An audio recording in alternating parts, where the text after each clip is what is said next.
A partir de agora, você está no programa Justiça às Suas Ordens, veiculado pela TV Assembleia, sob a responsabilidade da Escola Superior da Magistratura do Estado do Piauí, com a adesão da Associação dos Magistrados Piauienses. Será entrevistado hoje o desembargador Francisco Antônio Paes Landim Filho. Formou-se em Direito pela Universidade Nacional de Brasília, UNB, é mestre e doutor em Direito Civil pela Universidade de São Paulo, com pós-doutoramento pela Universidade de Coimbra e respeitado professor da Universidade Federal do Piauí.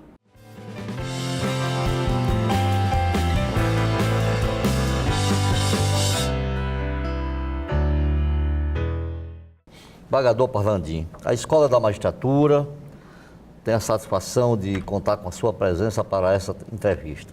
E por isso está lhe agradecendo em meu nome e no nome do desembargador Valério Chaves. Caríssimo colega, a primeira indagação tem por objetivo mostrar para os telespectadores piauienses um pouco da vida e da obra do conselheiro Antônio Coelho Rodrigues, nascido na Fazenda Boqueirão, município de Oeiras, hoje da área territorial do município de Picos, e falecido no dia 1º de abril de 1912, na costa da África, na ilha de Cabo Verde, sepultado 8 dias depois, no cemitério São João Batista, no Rio de Janeiro.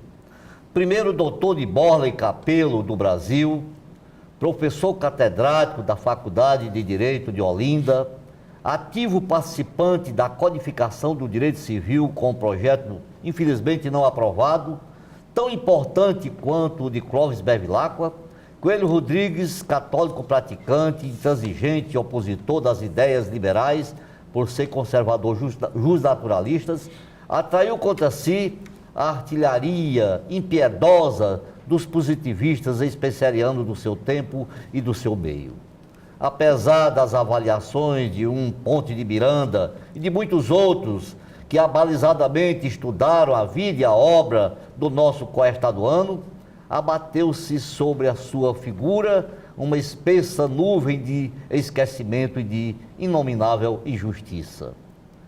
Coelho Rodrigues foi esquecido até mesmo pelo seu estado natal.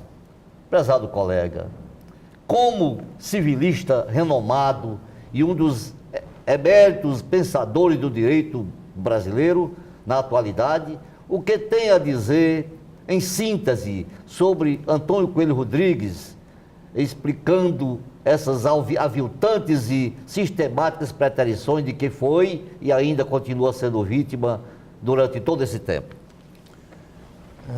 Eminente desembargador Edivaldo Moura, eu quero, antes de mais nada, manifestar minha satisfação por estar participando deste programa, ao lado aqui do eminente desembargador Valério.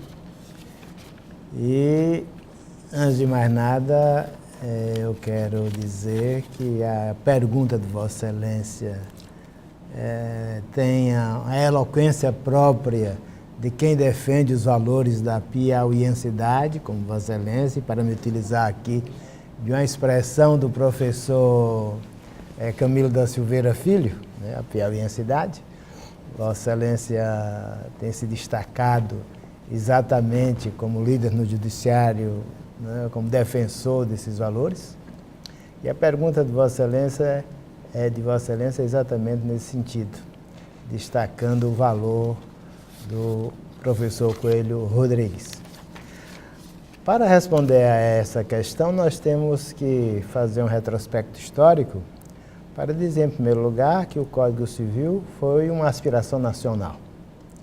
Desde que proclamada a República, e já com a primeira Constituição do Império, já se dizia ali no texto republicano, ou no texto monárquico, imperial, na primeira Constituição Imperial do país, que havia necessidade de elaborar-se com urgência um Código Civil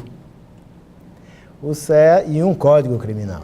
O certo é que o Código Criminal saiu à frente, mas o Código Civil levou nada mais, nada menos do que 94 anos para ser elaborado e promulgado como tal no direito brasileiro. E aí, duas grandes figuras, se não três, né, se destacaram na construção do direito civil.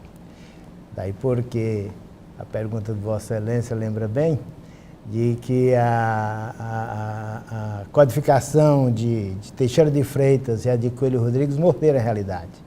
Morderam a realidade por quê? Porque eles construíram o direito civil. E construíram o direito civil a partir de uma matéria-prima, que é exatamente a vida civil. Todo o direito civil, ele se move em torno desse eixo que é a vida civil. E a vida civil, no Brasil em colônia, no Brasil imperial, estava se formando, né? E além de ser jurista, o jurista precisava ser uma espécie de sociólogo, observar a realidade para, a partir da observação dessa realidade, construir as normas que, na verdade, estariam enfeixadas no denominado Código Civil. Daí o papel de Coelho Rodrigues, ao lado de Teixeira de Freitas, que fundou o direito civil brasileiro, já iniciando o seu trabalho em 1850, Coelho Rodrigues, na verdade, pode ser considerado ao lado de Teixeira de Freitas, como ao lado de Lafayette, como ao lado de Ribas, como um dos construtores do direito civil brasileiro. A razão do esquecimento de Teixeira de Freitas é a mesma razão do esquecimento, de Coelho Rodrigues, é a mesma razão do esquecimento de Teixeira de Freitas. Por que se esqueceu de Teixeira de Freitas no Brasil, enquanto Teixeira de Freitas é celebrado ainda hoje na Argentina? Por que se esqueceu Coelho Rodrigues? Exatamente porque o positivismo dominou, digamos assim, a cultura jurídica brasileira, o ensino jurídico brasileiro. Ainda hoje, nas nossas faculdades, nós nos debruçamos sobre a norma jurídica. Estamos discutindo textos jurídicos. Ensinamos direito civil, como qualquer outro direito, com base na norma jurídica. Mas nós sabemos que a norma jurídica é um modelo. É um modelo que é de uma experiência social. E nós precisamos examinar essa experiência social que está contida nesse modelo jurídico, que é a norma jurídica. A família, digamos assim, né? Nós temos vários modelos de família. Nós temos a família, digamos assim, que é originária do casamento, uma que é originária do concubinato, outra que é originária da união estável, outra que é originária da união de pessoas do mesmo sexo. Então, nós temos vários modelos de família. São várias normas, na verdade, que regulam essas experiências nesse campo. No entanto, cada uma dessas normas tem um conteúdo próprio. E nós precisamos ensinar nas faculdades exatamente o modelo jurídico que está contido na norma jurídica. Essa ideia de fontes e modelo jurídico é do grande Miguel Ayala, né?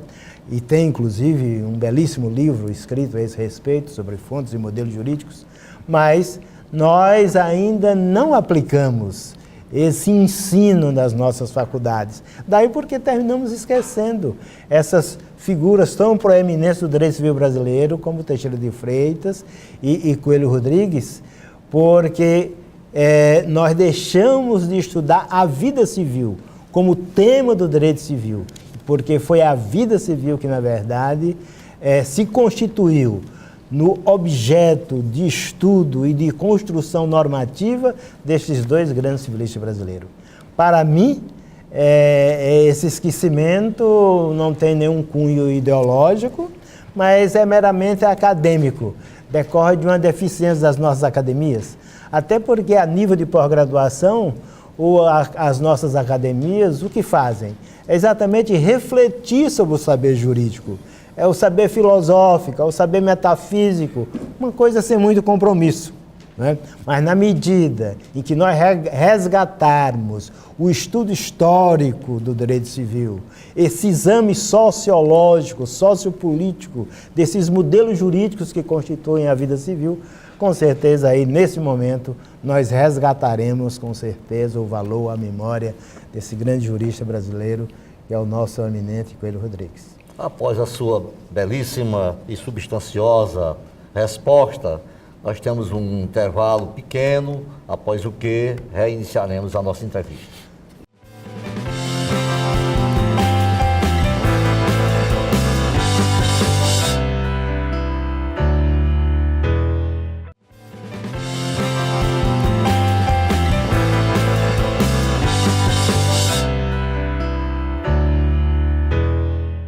Sabemos que o direito processual brasileiro sempre adotou a distribuição estática dos ônus da prova, cabendo à lei fixar qual o sujeito deverá demonstrar determinado fato constitutivo de seu direito.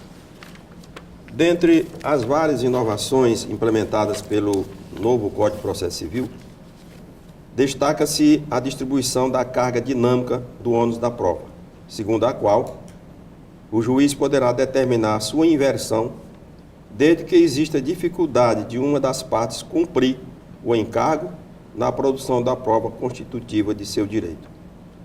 Essa providência, inclusive, tem gerado aceso debate entre os especialistas, com repercussão nas decisões dos tribunais. O senhor considera que o ato judicial de flexibilização do ônus da prova, permitindo maior participação das partes na condução do processo, se harmoniza com as tendências atuais da ciência processual civil em suas bases e seus conceitos? Sem dúvida. Nós temos que levar em consideração que a inversão do ônus da prova já vinha sendo aplicado no âmbito do direito do consumidor, o próprio Código Civil também já consagrava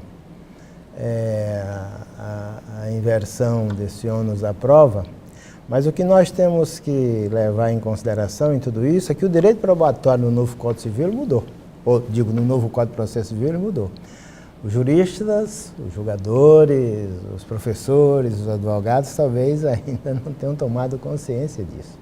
Inclusive acabou a conciliação e antecipação, né, da prova.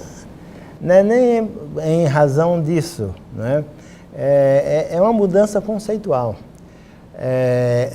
Qual era, na verdade, a finalidade da produção da prova no processo, no regime do Código revogado e de outros anteriores? O convencimento do juiz. Era um modelo subjetivo de prova. Mas qual é hoje, né, o objetivo da prova no direito processual civil, à luz do Código de Processo Civil de 2015? É exatamente o descobrimento da verdade ou a descoberta da verdade. Nós temos um modelo objetivo de prova. Daí porque esses padrões antigos de que a prova era feita para convencer o juiz, desapareceram no novo Código de Processo Civil.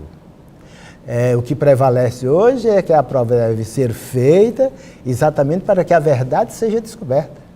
De tal maneira que existe um artigo no novo Código Civil, artigo 378, se não me engano, que eu julgo um dos mais importantes. Ninguém pode deixar de colaborar para o descobrimento da verdade. Essa que é a grande função, a grande tendência do direito probatório que está consagrado no processo civil. Daí por quê?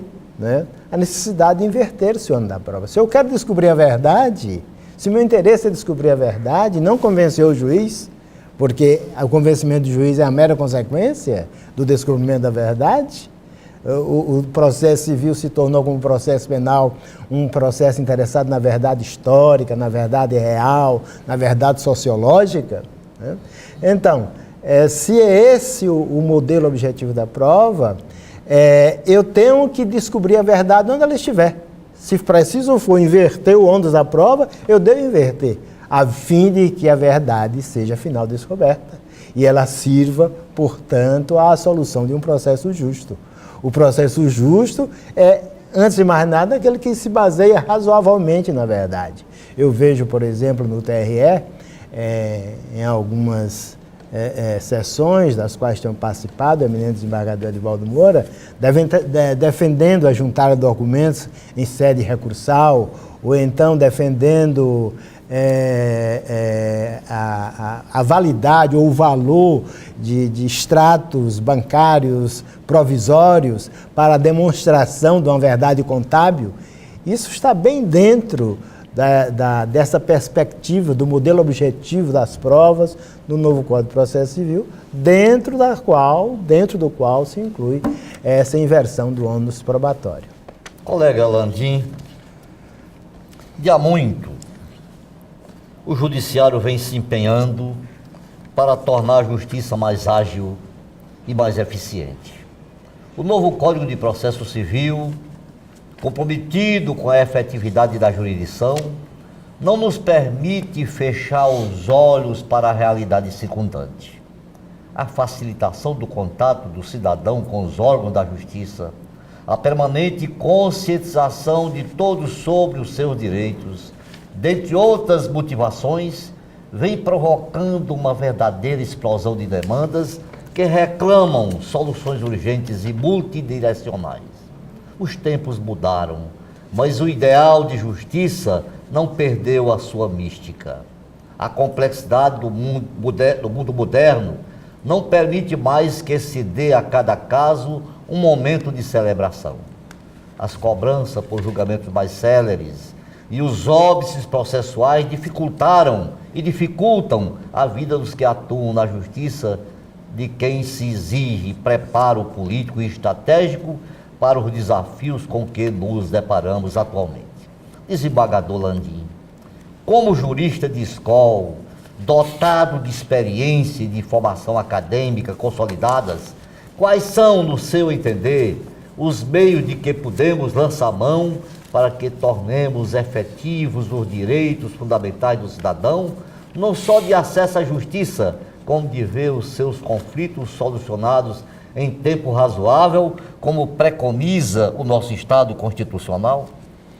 Meu caro desembargador Edvaldo Moura, hoje em dia eu penso que o Estado foi a pior invenção do homem. O homem inventou a cidade, aliás, foi a mulher, a cidade, a criação da mulher. Enquanto o homem saía para caçar, a mulher cuidava daquele pequeno núcleo habitacional e dali a pouco nasciam ruas, né? Domesticou os animais, também as plantas. A mulher inventou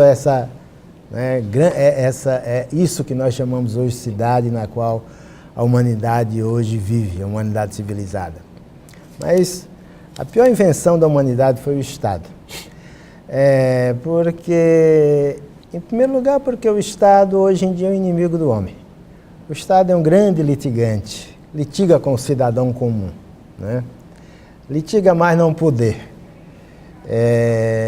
E isso, com certeza, termina sobrecarregando os tribunais, com causas que o dono da justiça, o dominus, né, da justiça, ele mesmo deveria resolver, diretamente com o próprio cidadão, através da conciliação, através da mediação, através da arbitragem, mas não. O Estado quer litigar. Nós temos um Estado litigante, um Estado que é inimigo da população. E que, enquanto nós não tivermos um Estado solidário que seja amigo do cidadão, nós vamos viver esse drama que estamos vivendo na atualidade. Mais ainda, nós temos que ter uma sociedade justa. Nossa sociedade é injusta. Nós ainda não realizamos, como ressaltou o eminente entrevistador, nós ainda não realizamos os objetivos do Estado Democrático do Direito, a fraternidade, a igualdade, a solidariedade. Nossa sociedade é sumamente injusta. E enquanto nós não realizarmos esses ideais que estão consagrados não apenas no preâmbulo da Constituição brasileira, mas no artigo 3º da Constituição brasileira, infelizmente, a litigância será uma regra na nossa sociedade e os tribunais estarão sempre sobrecarregados, inaptos para responder a tempo e a modo essas questões que são colocadas perante o Poder Judiciário. Mas ao lado dessas soluções macro, uma sociedade justa, um Estado justo, nós podemos desenvolver uma cultura da conciliação, da mediação, da arbitragem. Cultura é civilização. Nós estamos muito longe disso. No entanto, as empresas desse país, as grandes empresas, os grandes empresários, poderiam muito bem, não é, fazer opção por esse sistema de conciliação, de mediação, de arbitragem, para submeter as suas causas ao julgamento, à decisão, né, desses órgãos que hoje não deixam de ser órgãos parajurisdicionais, já que estão consagrados no Código de Processo Civil, que eu não achei uma grande vantagem, né? Mas está lá no Código de Processo Civil. A par disso, nós temos essas soluções que o novo Código traz, como as ações coletivas, né? Como mandato de segurança coletivo, ao lado dessas soluções dos incidentes de ações repetitivas, os próprios precedentes que tiram um pouco a liberdade do julgador, mas desde que aplicados com uma certa cautela, eles podem ajudar bastante na solução mais rápida dos conflitos de interesses que estão ajuizados em nossos tribunais. Eu penso que sem uma solução macro-política, macro-constitucional, nós não encontraremos, sem uma sociedade justa, sem um Estado justo, sem uma cultura da conciliação, da solução pacífica dos conflitos de interesse, pelo menos de alguns deles, como esses empresariais, né? Sem isso, nós com certeza não sairemos desse sufoco tão cedo em nossos tribunais. O desembargador sabe que o agravo de instrumento é o meio de impugnação das decisões interlocutórias. O novo Código de Processo inova ao elencar um rol sobre as matérias que poderão ser desafiadas pelo recurso de agravo de instrumento.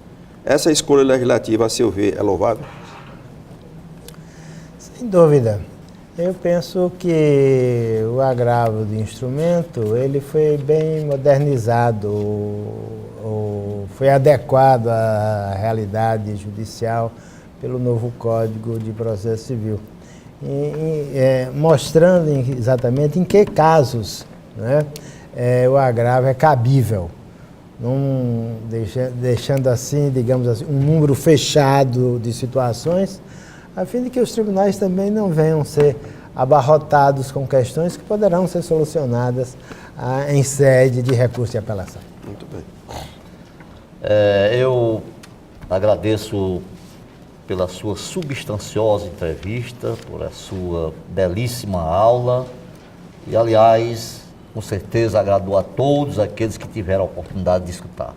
Meu muito obrigado em nome da escola e no meu nome próprio. Pois não, agradeço, muito obrigado. Obrigado.